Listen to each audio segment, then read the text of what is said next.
함께 기도드리겠습니다. 오늘 주일을 맞이하여 우리의 발걸음을 인도하여 주님 전에 나와 예배드리게 하심이 감사합니다.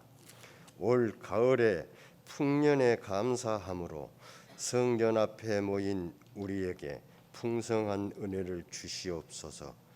주님께서 주신 지혜와 말씀을 붙잡고 이 시간 결단의 시간이 되게 하시고 믿음에 순종하여 살아가는 것이 우리의 삶이 될 수 있다는 것을 알게 하옵시고, 주님의 크신 심리가 계셔서 이곳에 무진 교회를 세우셨으니 성령의 뜨거운 역사가 늘 강하게 역사하는 교회가 되게 하시옵고, 부르짖는 기도마다 응답받는 축복의 현장이 되게 하옵소서.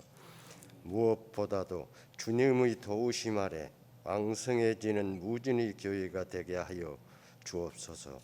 오늘 이 예배가 주님의 말씀을 사모하며 이전보다 내 삶의 자리에서 느끼는 풍성한 열매, 영적인 구원의 열매가 가득한 시간이 되게 하시옵소서. 하나님, 전 세계 모든 사람을 사랑하시는 하나님 아버지, 이 땅의 모든 교회가 한 마음으로 기도하며 모든 일들이 올바른 길을 걷도록 인도하여 주시옵소서. 하나님, 전 세계 사람들 모두가 코로나 질병으로 힘들어하고 있사옵니다. 이 질병이 하루빨리 종결될 수 있도록 지혜와 건강을 내려 주시옵소서. 주님, 예배를 위하여 수고하고 헌신하는 귀한 영혼들을 주님 친히 살피시고 그들의 수고 위에 크신 축복으로 함께하여 주시옵소서. 이 시간 목사님을 통해 우리에게 주시는 하나님의 말씀이 풍성한 은혜의 말씀이 되어 땅에 떨어지는 옥토의 씨앗이 되게 하여 주시옵소서. 이 시간 드리는 예배를 주님 홀로 받아 주실 줄 믿사오며 예수님 이름으로 기도드리옵나이다. 아멘. 하나님의 말씀입니다. 신약성경 마태복음 9장 14절입니다.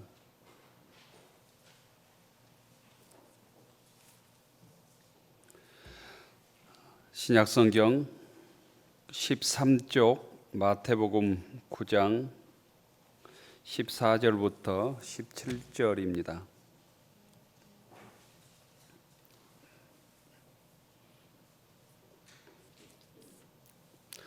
신약성경 13쪽 마태복음 9장 14절부터 17절까지 교독하겠습니다.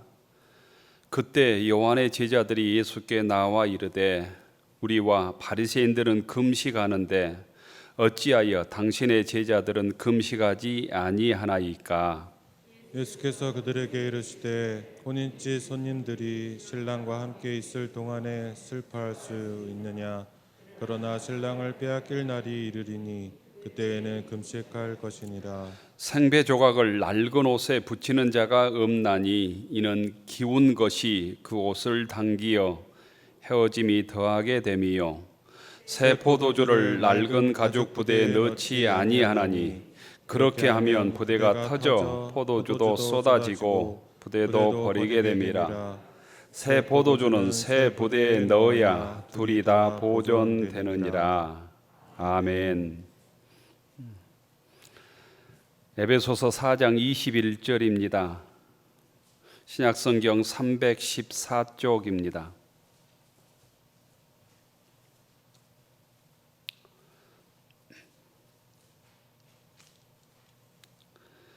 신약성경 314쪽 에베소서 4장 21절부터 24절까지 교독하겠습니다. 진리가 예수 안에 있는 것 같이 너희가 참으로 그에게서 듣고 또한 그 안에서 가르침을 받았을진데 너희는 유혹의 욕심을 따라 썩어져가는 구습을 따르는 옛사람을 벗어버리고 오직 너희의 심령이 새롭게 되어 하나님을 따라 의와 진리의 거룩함으로 지으심을 받은 새 사람을 입으라. 아멘. 주의 전에 나오신 모든 교우들을 주의 이름으로 축복합니다. 평화 인사를 나누십시다. 옆 사람 보고 잘 나오셨습니다. 반갑습니다. 주님의 평화가 여러분에게 평화와 함께 하십시다. 복음과 함께 고난을 받으라. 복음과 함께 고난을 받으라.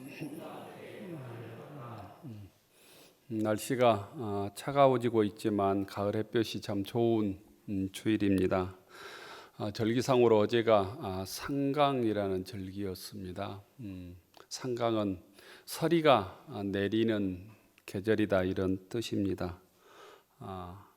낮과 밤의 온도 차이가 많이 나서 건강 지키기가 또 쉽지 않는 계절인데 건강 잘 지킬 수 있는 교우들 되시기를 바랍니다. 예수님께서 죄인 중에 죄인으로 취급받고 있었던 세리 마태를 예수님께서 제자로 불러주셨습니다. 그 모습을 보고 죄인이 예수님의 제자가 되었으니까 다 기뻐할 것 같은데 불평했던 사람들이 있습니다. 바리새인들입니다. 우리 신앙인들도 잘못하면 바리새인처럼 예수 믿기가 참 쉽습니다. 바리새인들은 율법을 아주 열심히 지켰던 사람들이지요. 스스로 의인이라고 자처했던 사람들입니다. 달리 말하면 잘못하면 교회에서 바리새인처럼 예수 믿으면 은혜 받기 힘들다는 얘기입니다. 약한 사람이 열심을 내고 또 교회에서 열심히 충성하고 또 약한 사람들을 바라볼 때 주님의 눈으로 서로가 바라볼 수 있는 무림교회 교우들이 되기를 축원합니다. 자기 신앙의 기준, 자기 신앙의 어떤 틀로 남을 재단하고 평가하고 비판하고 불평하는 신앙인들이 되지 않기를 원합니다. 마태를 제자로 부르신 예수님을 향해서 바리새인들이 불평하자 예수님께서는 한마디 하십니다. 병든 사람에게 의사가 필요하다. 건강한 사람에게는 의사가 필요 없다. 내가 의인을 부르러 온 것이 아니라 죄인을 부르러 왔다. 오늘 죄인을 부르러 오신 그 주님의 사랑 때문에 우리가 하나님의 자녀가 되었고 구원을 받았고 이 시간 감사함으로 예배 자리에 참여하고 있다는 것입니다. 그 주님의 십자가의 사랑, 주님의 그 희생의 사랑을 우리가 먹고 살고 있음을 이 시간 깨달아야 합니다. 그 이후에 거듭난 마태는 자기 집으로 예수님과 제자들과 많은 죄인들을 초대해서 잔치를 엽니다. 마태의 집에서는 지금 예수님이 잔치를 벌이고 있습니다. 제자들과 세리들이 함께 모여서 식사하고 있습니다. 이때 또 예수님을 찾아온 무리들이 있었습니다. 그 무리들이 세례 요한의 제자들이었습니다. 세례 요한의 제자들이 예수님께 찾아와서 예수님을 직접 향해서 불평하지 못하고 빗대어서 제자들을 향해서 불평합니다. 예수님, 왜 예수님의 제자들은 금식하지 않습니까? 왜 예수님의 제자들은, 당신의 제자들은 먹기만 탐합니까? 왜 금식하지 않습니까? 이게 곧 세례 요한의 제자들의 불평이었습니다. 14절의 말씀입니다. 마태가 초대해서 먹고 마신 날이 곧 하필 유대인들에게는 금식일이었던 것 같아요. 유대인들은 그 당시에 일주일에 2번씩 금식을 했습니다. 모세 율법에 보면 1년에 딱 하루 금식하게 되어 있습니다. 그게 대속죄일입니다. 그게 7월 15일이에요. 7월 15일. 우리나라 원력으로 7월 15일은 아니고 이스라엘 달력으로 7월 15일인데 그때 대제사장이 지성소에 가서 이렇게 그 짐승을 잡고 죄사함을 받았던 날이죠. 그런데 이스라엘 역사 속에서 이스라엘 나라가 망했던 역사가 있습니다. 그 바벨론 포로 시기입니다. 70년간 이스라엘 백성들이 바벨론에 끌려가서 70년 동안 종살이를 했습니다. 종살이를 끝내고 돌아와서 이스라엘 백성들이 경건하게 살기 위해서 일주일에 2번씩 금식을 했는데 화요일과 금요일입니다. 화요일은 모세가 율법을 시내산에 받으러 올라간 날입니다. 금요일은 모세가 율법을 받아서 내려온 날입니다. 그 관례에 따라서 바리새인들과 세례 요한의 제자들은 일주일에 2번씩 금식을 해온 것입니다.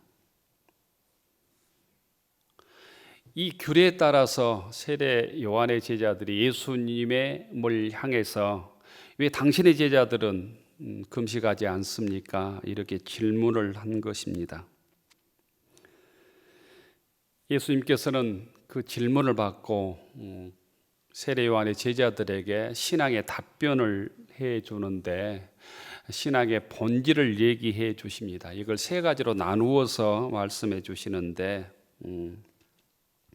예수님께서는 산상보훈에서 신앙의 본질을 3가지로 나누어서 얘기합니다. 첫 번째가 기도입니다. 두 번째가 구제입니다. 세 번째가 금식입니다.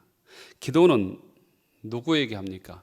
기도는 옆 사람에게 하는 게 아니고 하나님께 드리지요. 그래서 기도는 하나님과 나와의 관계입니다. 수직적인 관계입니다.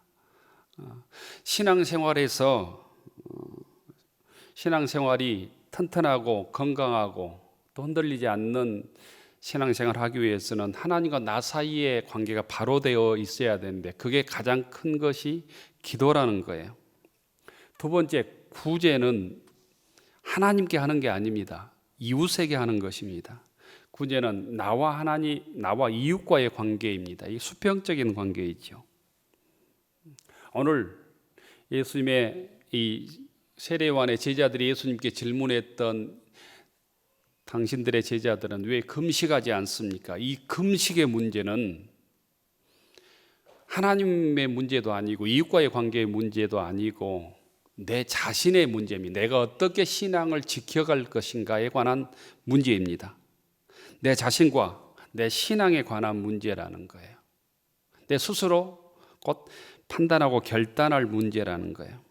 그런 의미에서 신앙이란 주님의 말씀에 의하면 하나님에 대해서 어떤 태도를 취하느냐, 이웃에 대해서 어떤 태도를 취하느냐, 또 내 자신에 대해서 어떤 모습으로 살 것이냐에 따라서 결정되는 것입니다. 여러분들의 신앙이 발전하지 않는다면 나와 하나님의 문제가 있든지 나와 이웃과의 문제가 있든지 내 자신과의 문제가 있든지 이 셋 중에 어떤 부분에서 고장 나 있다는 거예요. 내가 10년, 20년 예수를 믿고 예배를 드림에도 불구하고 하나님 은혜를 경험치 못하고 하나님의 뜻을 깨닫지 못하고 살아가고 있다면 3가지 문제 중에 1가지 또는 2가지, 3가지 문제가 고장나 있다고 하는 사실입니다. 주님께서는 이 3가지 문제를 간단하게 정리해 주셨습니다. 첫 번째, 하나님께 기도 드릴 때 예수님께서는 사람에게 보이려고 기도하지 말라고 말씀하십니다. 중언부언하지 말고 골방에서 은밀히 보시는 하나님께 기도하라고 말씀해 주시죠. 구제에 대해서는 오른손이 하는 것을 왼손이 모르도록 은밀하게 구제하라고 주님께서 우리들에게 알려주십니다. 사람에게 자랑하려고 구제하지 말라는 거예요. 셋째, 금식에 대해서는 주님께서 금식할 때 외식하는 자들처럼 슬픈 기색을 하지 말고 머리에 기름을 바르고 몸을 단장하고 금식하라고 알려주셨습니다. 이 세 가지 신앙을 종합적으로 주님께서 정리해 주신 말씀이 마태복음 6장 1절입니다. 이렇게 되어 있습니다. 사람에게 보이려고 그들 앞에서 너희 의를 행하지 않도록 주의하라. 그리하지 아니하면 하늘에 계신 너희 아버지께 상을 받지 못하느니라. 이것이 곧 신앙의 요점이라는 거예요. 우리 신앙인들이 어떻게 기도할 것인지, 어떻게 구제할 것인지, 어떻게 내 자신의 신앙을 올곧이 잘 지켜갈 것인지를 가르쳐주는 곧 기준입니다. 기도를 하든지 금식을 하든지 구제를 하든지 곧 사람에게 잘 보이려고 하지 말고 은밀히 모르신 주님을 향해서 하나님 앞에서 하라는 거예요. 이 예수님의 말씀을 새기고 우리가 형식적인 신앙인이 아니라 정말 하나님과 나 사이에 충만한 은혜를 경험하는 신앙생활을 할 수 있는 교우들이 되기를 축원합니다. 우리가 신앙생활을 해오면서 가장 큰 편견은 신앙의 편견이에요. 곧 종교의 편견이라는 거예요. 세례 요한의 제자들은 예수님께 찾아와서 당신의 제자들은 왜 우리처럼 하지 않느냐라고 곧 질문을 하고 불평을 한 것이거든요. 곧 나처럼 예수 믿어야 된다는 거예요. 내가 기준이 돼야 된다는 거예요. 나처럼 예배를 드리고 나처럼 기도하고 나처럼 예수 믿어야 잘 믿는다고 나는 어떤 그 선입관이 있는 것이죠. 그러나 우리의 신앙의 모습들은 다 다를 수 있다는 의미입니다. 한국 사람들은 기도할 때 눈을 감고 하죠. 유럽에 가보면 기도할 때 다 눈 뜨고 기도합니다.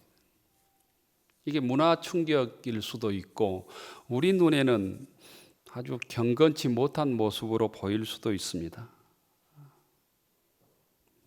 우리는 조용히 앉아서 예배를 드리지만 아프리카나 중남미의 흑인들이나 중남미 사람들은 일어서서 2-3시간 춤을 추며 예배를 드립니다. 우리가 주일 예배를 주보에 따라서 이런 형식으로 드리지만 미국이나 또 유럽이나 가보면 형식이 전혀 다르게 예배를 드리기도 합니다. 장로교 예배와 감리교 예배는 다르고 장로교 예배와 오순절 교단 예배 형태는 다릅니다. 그런데 주님께서는 어떻게 예배를 드리느냐, 서서 예배를 드리느냐, 앉아서 예배를 드리느냐, 눈을 감고 기도하느냐, 눈을 뜨고 기도하느냐에 주님께서는 관심이 없으시다는 거예요. 주님께서 관심을 가지시는 것은 어떤 자세로 드리느냐, 어떤 마음으로 드리느냐에 관심이 있으시다는 거예요. 진실로 하나님의 은혜를 사모하며 말씀대로 살겠다고 하는 자세로 예배를 드리느냐, 그냥 나와서 1시간 빨리 지나가기를 기다리며 예배를 드리느냐에 따라서 우리의 신앙의 모습은 달라진다는 것입니다. 세례 요한의 제자들의 질문에 대해서 예수님께서는 똑같이 3가지로 또 나누어서 잘 설명해 주십니다. 첫째로 금식을 왜 안 하느냐 하는 질문에 대해서는 예수님께서는 금식할 때가 있고 금식하지 않을 때가 있다는 거예요.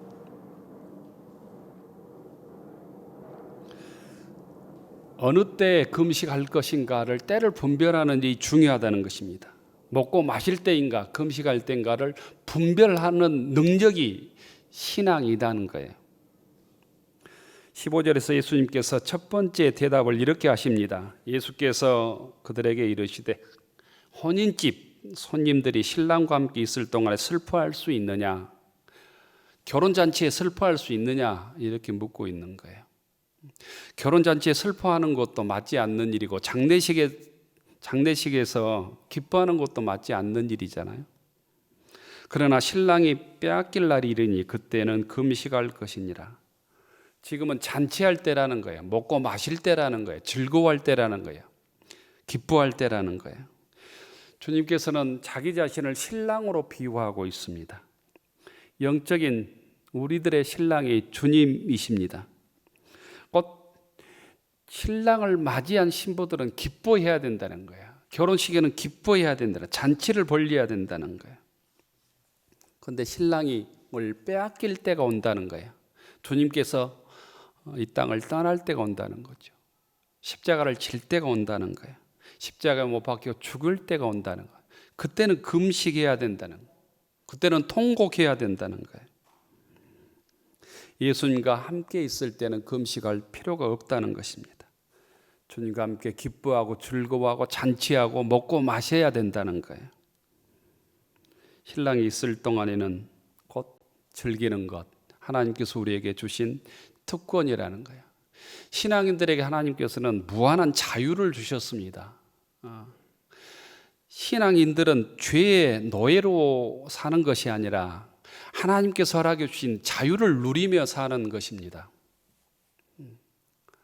가끔씩 농담으로 식당에 가서 짬뽕을 시킬 것이냐 짜장면을 시킬 것이냐, 가끔 신앙 좋은 사람들이 기도해 보라고 얘기합니다. 근데 기도하지 않아도 돼요. 그건 하나님께서 우리에게 짜장면을 먹든 짬뽕을 먹든 자유를 주신 거예요. 하나님을 괴롭힐 필요가 없다는 거야. 하나님께 우리에게 주신 특권을 잘 누리면 되는 거예요. 신앙이란 억지로 슬픈 기색을 하거나 경건한 척 하는 게 신앙이 아니라는 거예요. 어린아이처럼 기뻐하고 감사하고 기뻐하는 것, 즐거워하는 것, 또 이 계절에 하나님의 창조의 신비와 구원의 신부를 마음껏 누리는 것, 아름다운 꽃을 보면서 감사하고 감격해하는 것이 하나님의 뜻이라는 거예요. 그러나 회개하고 금식하고 통곡할 때가 있다는 거죠. 여러분들이 삶의 현장에서 죄의 구렁텅이에 빠져 있을 때 그 구렁텅이 헤어나지 못하면 기뻐하고 즐거워해서는 안 된다는 거예요. 내 죄를 자복하고 회개하고 금식해야 된다는 거예요. 세상에서 여러분들이 욕망대로 살다가 실패를 만났을 때 회개하고 금식해야 되는 것이죠. 말씀으로 돌아와야 되는 것이죠. 여러분들이 세상에서 큰 능력을 드러내서 교만하고 하나님 말씀에 불순종하고 예배 자리를 떠나서 넘어졌을 때는 회개하고 금식해야 되는 것이죠. 죄 앞에 철저하게 회개하고 자복하고 거듭나야 되는 것이죠. 그 때를 분별하는 능력이 믿음의 능력이라는 거예요. 여러분들에게 지금 신앙의 때는 어느 때입니까? 주님과 함께 잔치하고 기뻐할 때입니까? 아니면 내 삶을 돌아보고 내 죄악을 주님 앞에 내어놓고 회개하고 금식하고 자복할 때입니까? 다른 사람들이 기뻐한다고 함께 잔치를 벌려서는 안 된다는 거예요. 내 부모가 돌아가셨는데 다른 사람이 잔치를 벌린다고 함께 잔치해서는 안 된다는 거예요. 다른 사람이 장례식을 하고 있다고 내가 그냥 슬퍼해서는 안 된다는 거예요. 하나님께 주신 자유를 가지고 하나님께 허락해 주신 은혜가 있다면 감사하고 기뻐해야 된다는 거예요. 이 때를 놓치지 않는 믿음이 곧 신앙의 능력이라는 거예요. 때를 구별하는 믿음의 권속들 되기를 축원합니다. 우리 인생에 있어서 때가 있습니다. 먹고 마시고 즐기고 할 젊음의 때와 함께 곧 주님 앞에 가야 될 때를 준비해야 될 때가 있는 거예요. 주님 앞에 충성하고 헌신하고 물질을 드릴 때가 있는가 하면 하나님의 은혜로 하루하루 기뻐하며 감사할 때가 있는 것이죠. 내가 진실로 내 세상의 정욕들을 포기하지 못해서 자복하고 금식하고 회개할 때가 있는가 하면 하나님의 그 은혜를 누리며 나누며 헌신하고 봉사할 때도 있는 거죠. 그걸 구별하는 것이 곧 믿음이라는 것입니다. 주님께서는 이 코로나를 통해서 저희들에게 회개하고 자복하고 금식하고 신앙의 본질을 회복하라고 주신 은혜의 때가 아닐까 생각합니다. 이 때마저도 회개하지 못하고 금식하지 않고 자복하지 않고 거듭나지 않는다면 우리에게 곧 기회가 있을까? 우리가 하나님의 은혜를 받을 수 있을까 생각해 봅니다. 두 번째로 예수님께서는 두 번째 대답을 주시는데 낡은 헌옷에 곧 새 생배 조각을 붙이지 말라는 것입니다. 16절의 말씀입니다. 생배 조각을 낡은 옷에 붙이는 자가 없나니 이는 기운 것이 그 옷을 당기어 헤어짐이 더하게 된다고 말씀합니다. 생배 조각을 잘라서 헌옷에 붙이면 우리가 입는 옷은 지금 그런 옷들이 없지요. 근데 2000년 전의 옷들은 비가 올 때 수축 현상이 일어나서 오래된 헌옷이 찢어져서 다 못 입게 되는 일이 발생합니다. 헌옷에다 새 옷감을 붙이면 헌옷도 버리고 새 옷감도 버리게 된다는 거예요. 여기에서 말하는 헌옷, 낡은 옷은 유대 종교를 의미합니다. 유대인들의 율법을 의미합니다. 전통에 묶여서 신축성을 잃어버린 곧 사고의 틀, 전통의 틀을 의미합니다. 고정관념을 의미합니다. 새 옷감과 생배 조각은 예수님께서 선포하신 복음을 의미합니다. 예수 그리스도의 새 생명을 의미합니다.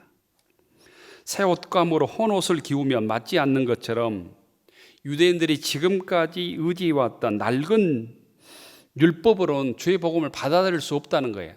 낡은 율법을 넘어서야 된다는 거. 그래야 복음을 받아들일 수 있고 거듭나고 하나님께 주신 은혜를 누릴 수 있다는 거예요. 율법을 넘어서서 예수님을, 너희 눈앞에 보이는 예수님을 메시아로, 그리스도로 받아들이고 주님과 함께 동행하라는 의미예요. 오늘 에베소서 4장 22절부터 24절의 말씀은 이렇게 되어 있지요. 너희는 유혹의 욕심을 따라 썩어져가는 구습을 따르는 옛사람을 벗어버리고 오직 너희의 심령이 새롭게 되어 하나님을 따라 의와 진리의 거룩함으로 지으심을 받은 새 사람을 입으라. 곧 신앙이 된다고 하는 것은 고정관념을 버리는 일이다. 구습을 버리는 일이다. 너희 옛사고를 버리는 일이다. 새롭게 거듭나는 일이라는 거예요. 심령이 새롭게 되는 일이라는 거예요. 예수 믿는 일은 우리가 착하게 산다는 일이나 선한 사람이 되거나 선한 일을 하는 것을 넘어서는 일입니다. 우리의 심령이 거듭나는 일이에요. 성품이 변화받는 일이에요. 우리의 생의 목적이 달라지는 일이다. 본질이 변화되는 것이라는 거예요.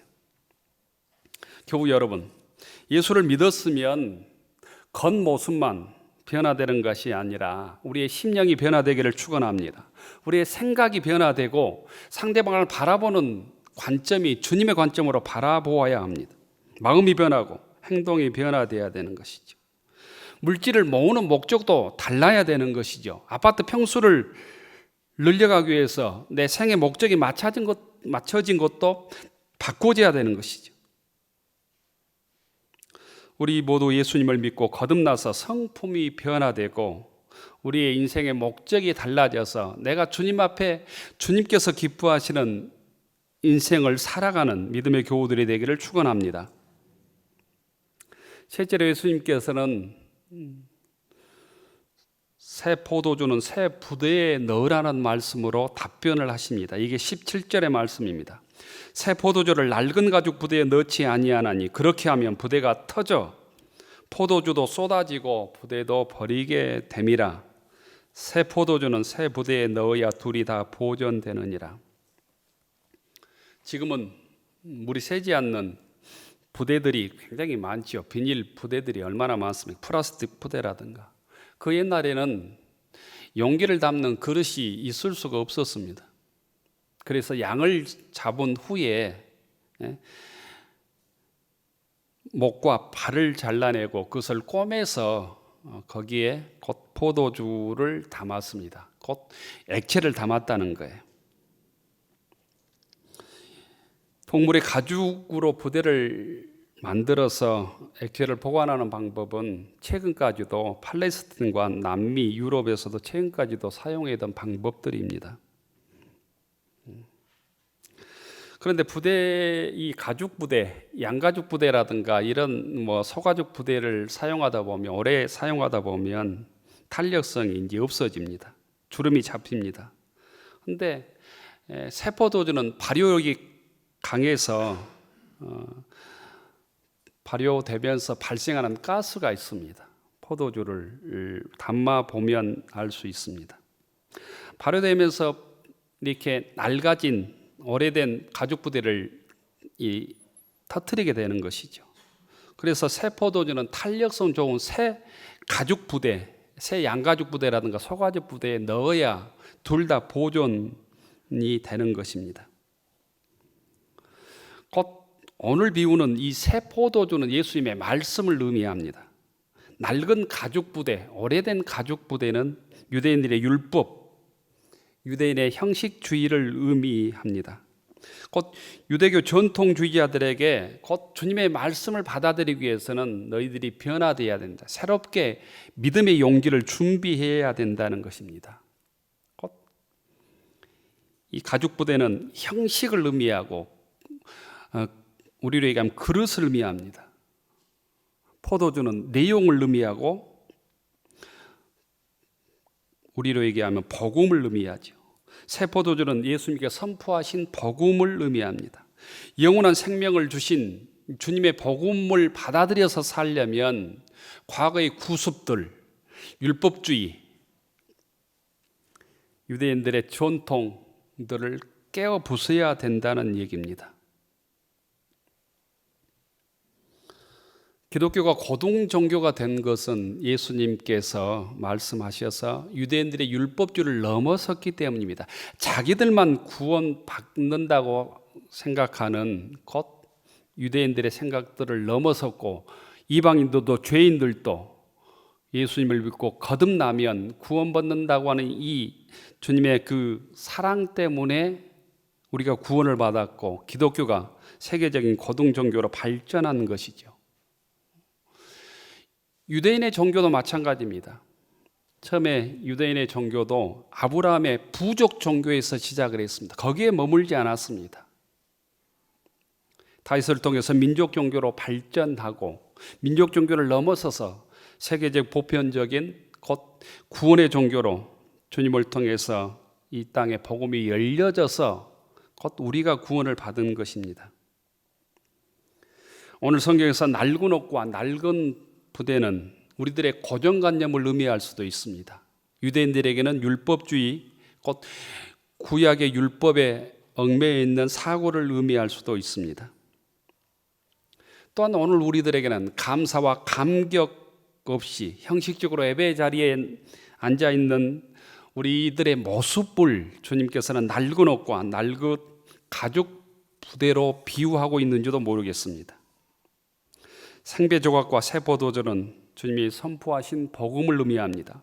복음을 내가 받아들이고 믿음의 삶을 살기 위해서 내가 넘어서고 깨야 될 낡은 틀이 무엇인가를 여러분들이 점검해야 합니다.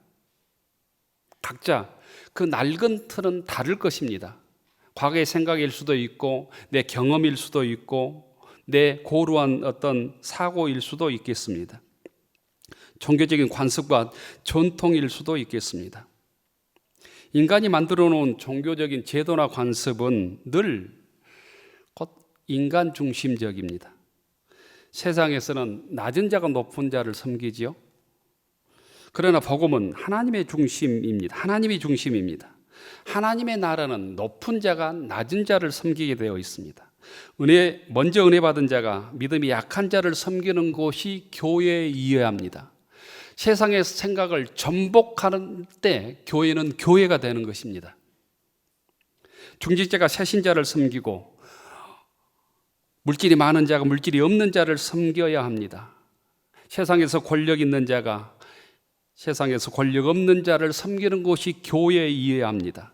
어린이가 대접받고 존귀함을 받는 곳이 교회 공동체여야 하는 것이죠. 세상에서는 낮은 자가 일하지만 그러나 교회는 하나님의 은혜를 체험한 성도가 먼저 헌신하고 봉사하고 섬겨야 교회는 교회가 되는 것입니다. 교회 이름은 없지만 세상의 논리가 그대로 교회에 들어와 있기 때문에 교회가 교회되지 못함으로 세상에서 치욕을 당하는 것이죠. 복음은 세상의 고정관념을 파괴합니다. 복음은 또한 세상의 고정관념을 넘어서야 되는 것이죠. 끊임없는 우리들의 고정관념들을 넘어설 때 교회는 창조력을 발휘하는 공동체가 되는 것입니다. 한국에 곧 복음이 전해진 지 우리 교회는 한 150년 가까이 됩니다. 1884년에 복음이 처음 공적으로 들어왔습니다. 그런데 한국 교회 예배사의 변천도 돌아보면 아주 재미있는 현상이 있습니다. 맨 처음에 교회당을 지을 때 이렇게 네모 지은로 짓지 않았습니다. 곧 기역자로 지었습니다. 왜냐하면 남녀 구별이 있었기 때문입니다. 목사님이 그 기역자 그 가운데 서서 남성과 여성이 있는 양쪽을 보면서 이렇게 설교를 했습니다. 남자는 여자를 볼 수 없도록, 여자는 남자를 볼 수 없도록 기역자로 교회 당을 지었습니다. 그 다음에는 직사각형으로 이렇게 지어서 그 가운데 검은 천으로 남녀석을 구별했습니다. 목포 양동교회 가보면 이렇게 직사각형, 정사각형 돼서 가운데 정확하게 나누게 되어 있습니다. 거기에 검은 천을 이렇게 둘렀습니다. 검은 천을 커튼을 이렇게 쳐서 남녀가 볼 수 없도록 목사님만 양쪽에 볼 수 있도록 처음 예배를 드렸습니다. 나중에 그 천을 걷어냈습니다. 그때 교인들이 받은 충격이 굉장했다고 교회사 학자들은 기록하고 있습니다. 천이 걷어지면서 교회당이 예배당이 연회당이라는 소문이 들렸답니다. 그때에도 남녀가 구별돼서 예배를 드렸습니다. 그 다음에 장의자가 교회에 의자가 들어오는 곳으로 교회가 갈등이 많았습니다.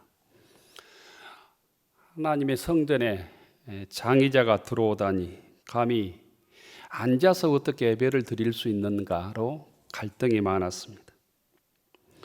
특히 이 장로교 중에서도 보수적이라고는 이 합동 측에서 의자를 드리는 문제로 갈등이 심했다고 얘기합니다. 그래서 초창기에는 의자가 있는 교회는 이 기장이나 통합측 교회고 의자가 없는 교회는 합동측 교회라고 불릴 정도로 갈등이 심했습니다.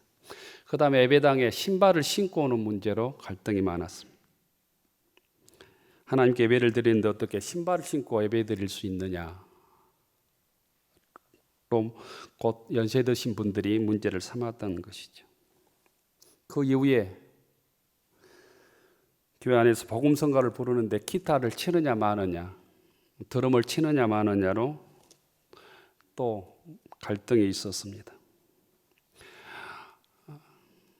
교회에서 특히 장로교에서 박수를 치는 것은 불경건한 모습의 대표적인 모습으로 지금도 예장 합동 측에서는 교회당에서 예배를 드리는데 박수 치거나 이런 일 잘 하지 않습니다. 박수를 치고 통성기도하는 것은 곧 순복음 교회를 통해서 교회에 들어왔죠. 박수를 시작하는 것들이 곧 장로 교인들한테는 굉장히 충격으로 또한 받아들이기로 했답니다.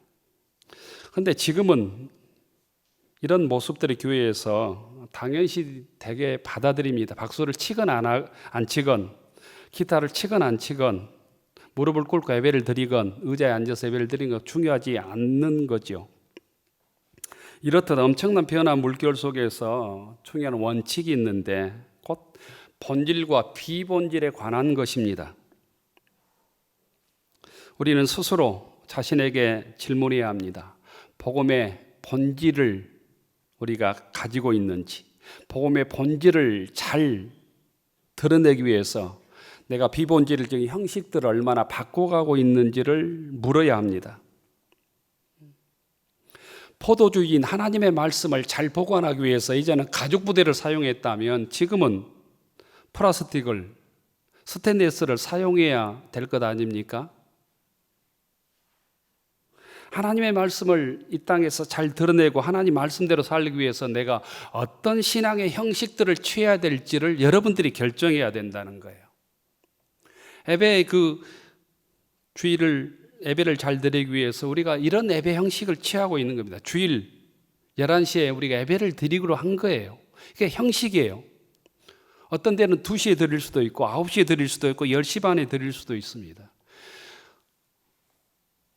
우리 교회의 결정에 따라서 그 시간들을 바꿀 수 있습니다. 하지만 가장 중요한 것은 예배에서 하나님의 말씀을 들을 수 있느냐는 거예요. 하나님의 말씀이 선포되고 있느냐는 거죠. 십자가 복음으로 여러분들이 변화되고 있느냐는 거예요. 보혈의 능력으로 여러분들이 거듭난 삶을 살고 있느냐를 질문해야 된다는 거예요. 주님의 거듭난 교회라는 신앙 고백으로 세상의 질서가 아닌, 논리가 아닌 교회 공동체를 주의 말씀에 의지해서 이루어가고 있는가, 이루어가기 위해서 예를 쓰고 있는가, 이걸 물어야 된다는 거예요. 형식은 거룩한데 우리 속에 주님의 말씀이 포도주가 사라졌다면, 변질되었다면, 썩어 있다면 그건 교회가 아니라는 의미입니다. 예배 형식이나 교회 조직, 이 비본질적인 형식은 언제든지 변할 수 있을 것입니다. 변해야 할 것입니다. 하지만 이 본질은 주님의 말씀과 복음의 능력과 이 포도주인 십자가의 복음의 능력들을 우리가 약화시키고 변화시켜서는 안 될 거라는 거예요. 현실에 안주하려는 유혹을 우리가 과감히 청산해야 합니다. 복음이 요구하는 새 부대로 우리가 변화되어야 합니다. 낡은 가죽부대 같은 우리의 심령들이 변화되어서 새 부대가 될 때 성령의 강력한 역사를 드러내는 교회가 되고 하나님께 쓰임받는 성도들이 될 줄로 믿습니다. 하나님은 오늘도 복음을 담는 새 부대를 찾고 계십니다. 저희들이 복음의 능력을 드러낼 수 있는 새 부대로 쓰임받는 무진교회 교우들이 되기를 축원합니다. 예수님은 우리에게 묻고 계십니다. 당신들은 복음으로 거듭났는가? 당신들은 거듭난 사람들인가? 당신들은 복음으로 매일 새로워지고 있는가? 주님은 우리에게 거듭난 심령, 변화된 심령, 성령으로 충만한 심령을 원하십니다. 옛사람을 벗어버리고 오직 심령으로 새롭게 되어 새 옷을 입으라고 말씀합니다. 우리 믿음의 새 부대를 끊임없이 새롭게 변화시켜야 된다는 것입니다. 유혹의 욕심을 따라 썩어져가는 구습을 꺼내내는 결단이 여러분들에게 있기를 원합니다. 과거와 세상의 얽매인 생각을 포기해야 합니다. 그러기 위해서 옛 성품을 우리가 말씀 앞에서 깨어내야 합니다. 내 과거의 생각들, 고정관념을 깨야 합니다. 심령으로 새롭게 되어야 합니다. 믿음으로 거듭나야 합니다. 의와 진리의 거룩함으로 거듭나라고 말씀합니다. 새 포도주는 새 부대에 넣어야 둘 다 보존되는 것처럼 주님께서 우리에게 은혜로 허락해 주신 믿음의 능력을 잘 드러내고 믿음의 능력으로 우리가 쓰임받고 복을 받기 위해서 내 믿음의 부대를 어떻게 준비해야 될 것인지 여러분들이 하나님 앞에 결단해야 합니다. 주님께서 오늘 우리들에게 금식할 때가 아니라 잔치할 때라고 말씀하십니다. 내 자신을 돌아보며 주님과 함께 기뻐해야 될 것인지 금식해야 될 것인지 내 신앙의 그릇들을 주님께서 복음의 내용이 잘 보관되도록 믿음의 그릇들을 잘 준비해가는 믿음의 권속들 되기를 축원합니다. 하늘 우러러 축원하옵나니 이제는 성부 성자 성령 삼일체 하나님의 사랑과 은혜와 함께 하심이 생명과 영생의 복음으로 무장하여 복음의 증인으로 무진교회 일꾼으로 평화의 사도로 살아가기로 다짐하는 교우들 머리 위에 우리의 가정과 일터 위에 우리의 자녀들 위에 영상예배에 참여하는 모든 교우들 위해 이제로부터 영원까지 함께하여 주시기를 간절히 축원하옵나이다. 아멘.